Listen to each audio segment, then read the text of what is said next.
Yo, what's up? Mayong adlaw. For today's video, akong i-share sa inyo ang akong badminton racket nga I think mga pulo na ni siya katuig sa nga ako ang gigamit. So, mao ni ang Prince nga Y joint.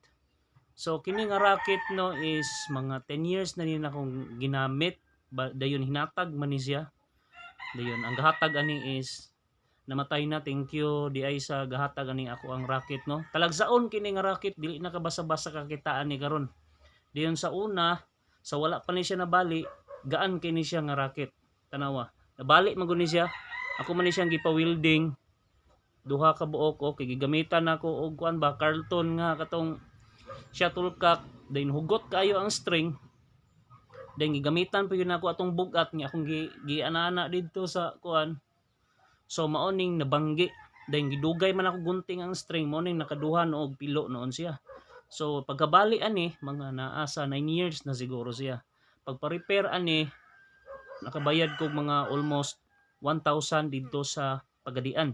So ang current status ani karon nga badminton racket nako is kuan talagsa na lang nako gamiton, dili kay bugatan man gud ko niya. Bugat na siya, sukad nga nabutangan na siya, na repair na siya. Ang tanawa gani, di ba? Pag abot diri gaway, talagsaon ra kini siya nga racket.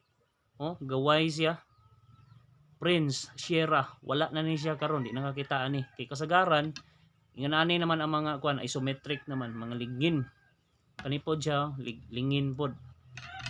So, ang string ani guys is gikan diri sa ibabaw paingon sa ubos 21. Ang gikan po diri sa ibabaw paingon diri sa ubos is 22. So 21 by 22 ni ang tension string ani is 30. Stiff siya.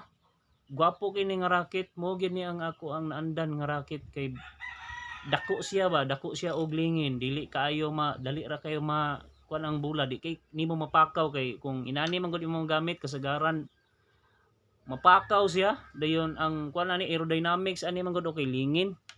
Lingin kani pod kani Yonex isa lingin sad siya, pero kini kay nipis. Kusog kay ang imuhang smash ani, kusog kay akong smash kina ani, kusog sad ang akong depensa. Then kumpara aning Yonex ug itopong nato sila medyo short gamay na siya kuan short short gamay ning Prince. Ganahan ko og Prince kay mga gaan usually. Gaan ang ilang mga racket. So, ani ang ako ang racket nga 10-year-old na. Nindot kaayo gamiton, sayang naguba lang siya, nabali. Pero ako lang gyapon ni siyang ikip. So sa mga badminton players diha, kung naamoy mga racket nga ingon ini, parihata, nice kayo. Thank you.